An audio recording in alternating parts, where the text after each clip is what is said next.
Olá, queridos pais, queridos profissionais. Eu espero que vocês tenham tido férias abençoadas. Eu tive aí algumas pequenas férias, consegui descansar um pouquinho, mas agora a gente está pronto para um monte de dicas que possam ajudar vocês, né, em relação à psicologia infantil, à psicologia juvenil também, né?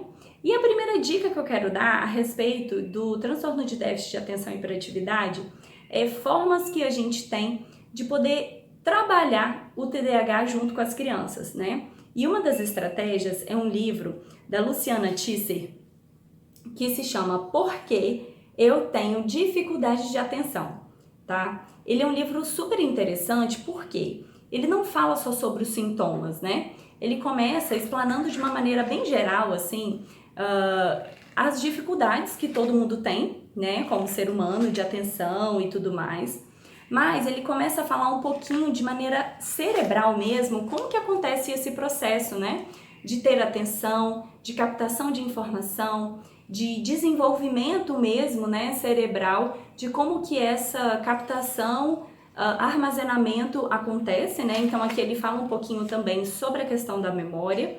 E logo depois ele vai explicar que algumas crianças não têm esses processos tão bem desenvolvidos, né? Ou que trabalhem de uma maneira que deveria ser trabalhada mesmo para que todas as informações sejam armazenadas ali de uma maneira efetiva, né? Digamos assim.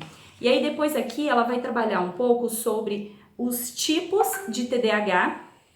Então aqui ela fala um pouquinho sobre o TDAH do desatento, o TDAH, né, do hiperativo, e aí depois ela fala do estilo combinado também, né? E aí aqui ela fala um pouquinho sobre os sintomas de cada um, e aí sim é a hora que você tem de discutir junto com a criança, né? Quais são os sintomas que ela se reconhece como pessoa, e aí você cria muita autoconsciência mesmo, né, de quem ela é, até para ela entender quais são os dias que ela precisa de mais autorregulação ou não, e para que ela se conheça mesmo como pessoa, né, como ser humano.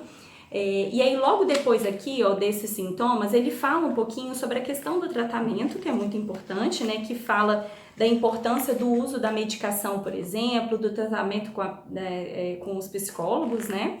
E aqui, no final do livro, ele fala sobre um monte de dicas super interessantes e estratégias eficientes mesmo, né? Que vocês podem utilizar para que esses sintomas se minimizem, tá bem? Então, ó, essa é a dica de hoje. Então, professores, pais, profissionais que trabalhem com crianças, esse livro é muito bom para ajudar na autoconsciência mesmo com eles, para que eles consigam lidar melhor com as dificuldades que o TDAH traz, tá certo? Um beijo, pessoal, e até semana que vem, viu? Um abraço!